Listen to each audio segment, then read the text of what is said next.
I mean, at first, I'm not going to lie, I did want Jalen Walker. I think we were on here and we were talking about how badly we wanted Jalen Walker.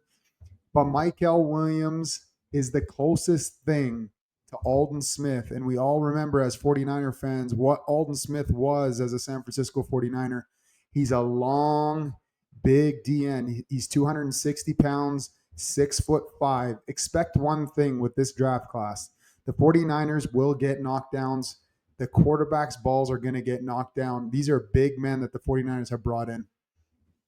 Yeah, for sure. Like, listen, we were big on Jalen Walker, but when you're talking about a guy like Mykel Williams, I think Shanahan said it best at the press conference after the first round. He said, when you first watch Mykel Williams, you're like, but the more you watch him, the more you fall in love with him. So I completely agree. I really dove into his tape after the 49ers selected him, obviously, and yeah, it's exactly as Shanahan said. The more I watched him, I was more like, wow, I like this guy a lot. So what I see when I see Mykel Williams, I see a big edge rusher, but I see a big guy that's going to set the edge. The 49ers needed to address the run defense, that you cannot play football in the NFL. We talked about this before the draft, and I was asked where do we expect the 49ers defense to finish this season coming off of a 29th ranked defense. And I said it all comes down to what they do in the draft. And I was up for 4 straight defensive picks. The 49ers did better. They did 5. So they addressed the run defense in a big way. They brought in 2 big D tackles, and they brought in a huge edge rusher at 11 who not only can get pressure on the quarterback, he can set the edge. Now, he's got some room for growth as a pass rusher. But one thing that I took away from all of this was that I don't know if a lot of people know this. Mykel Williams was the number 1 double teamed Georgia player. Now, Georgia's full of great defenders and, a bunch of players being drafted, Jalen Walker being one of them. But the one takeaway that I just love is the fact that he was the guy that the offense chose to double. And that tells you a lot. Like, I've played the game and I understand when an offensive coordinator is targeting a specific player to stop him from wrecking the game as a defensive lineman, it tells you a lot. 100%. Like, at the end of the day, he was the biggest threat on the D line. He just was, because he's got the size over Jalen Walker. He's got the bull rush. He's got the power. Jalen Walker has speed, but I like the Mykel Williams pick because, like you said, and John Lynch made it very clear, he's the best edge setter in the draft. He just is. Once he's on that side of the D line, you don't have to worry about the ball being ran there as much. He's not going to require a lot of help. He's a big human being on that edge, and it's going to be tough to run on that side. And as for the pass rushing moves, I agree. That's something he has to work on, and that's something Nick Bosa is going to help him with a lot. So it's big time having a guy like Nick Bosa to be his teammate. There's another big thing is the fact that Nick Bosa will be on the opposing side, which means you're not going to be doubling Mykel Williams like the way he's experienced in his college career. He's going to get a lot of opportunities in the NFL.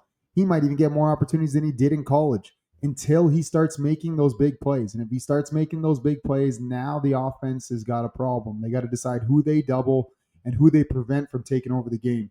Nick Bosa is a game-taking over type defensive end when given one-on-ones, but he's been getting doubled as of late. And now if Mykel Williams comes in and demands a double team, or they got to decide who they're going to double between the two, this is when you'll see the 49ers defense take off on third down.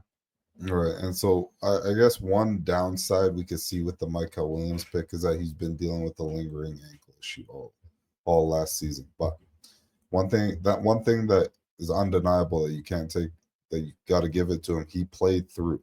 So that shows heart. We're used to dealing with a lot of injuries. So yeah.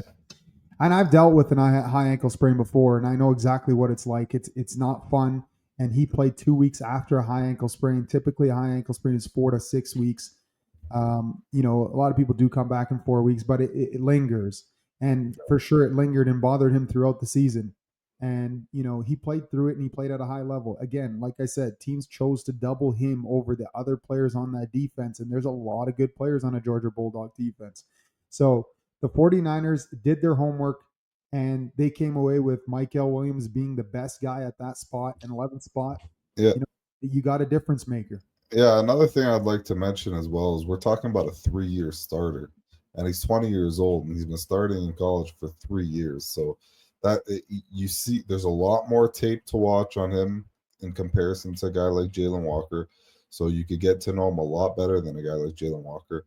So it's going to be interesting. I'm excited for him, especially the fact that he's 20 years old. But like this is a serious build for a 20-year. Yeah, a lot of people come out at 21, and that's generally a pretty good time to come out. He came out at 20. This is a big man. Like, this is a grown man at 20 years old. And one thing you see with 20-year-olds is they still have a lot to grow. So if what he's done so far is only going to be a telling tale what happens from here on in, there's plenty to be excited about if you're a 49er fan. I think you could see a big jump from his last season in college to this year. It's Yeah. very possible. Obviously, his competition is a big jump as well, but you know, he's going to be better than he was last year, and he'll do that for the next 3 years most likely. And then at that point, he'll reach his pinnacle, and hopefully, it's a really high ceiling, and it's enough to be a big time player in this league. Yeah, another thing I want to mention just before we move past Michael Williams is something that doesn't go unnoticed in his press conference and when he was uh, just on the phone or when he first touched down in San Francisco. He carries himself properly. He seems very respectful. He doesn't seem like he's cocky or nothing like that. He seems like a respectful young man for 20 years old. He carried himself pretty well. Yeah, I did see that, and that's something that people might think is not really a big deal, but let Yeah. me tell you something. When you're picking at 11th overall, you need to get everything right, and character is a big deal, and they love his character. And this is a guy that's he's going to start working from right now. I really believe that. I think Robert Sala and the coaches are going to get on him right away. And the Niners have a great defensive line coach. We all know that, and he's done a lot of good work with a lot of people. He's revived careers like Arden Key. Arden Key's, another long rangy D end that the 49ers were able to revive his career. And he worked out really well. Leonard Floyd, they brought him in, same kind of idea. But this is a much bigger man who's also long.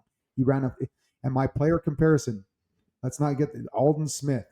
Alden Smith was, I believe he was 6'4", so he's an inch shorter, but the same kind of weight and the same kind of speed. So the 49ers are addressing needs, and they're going back in time.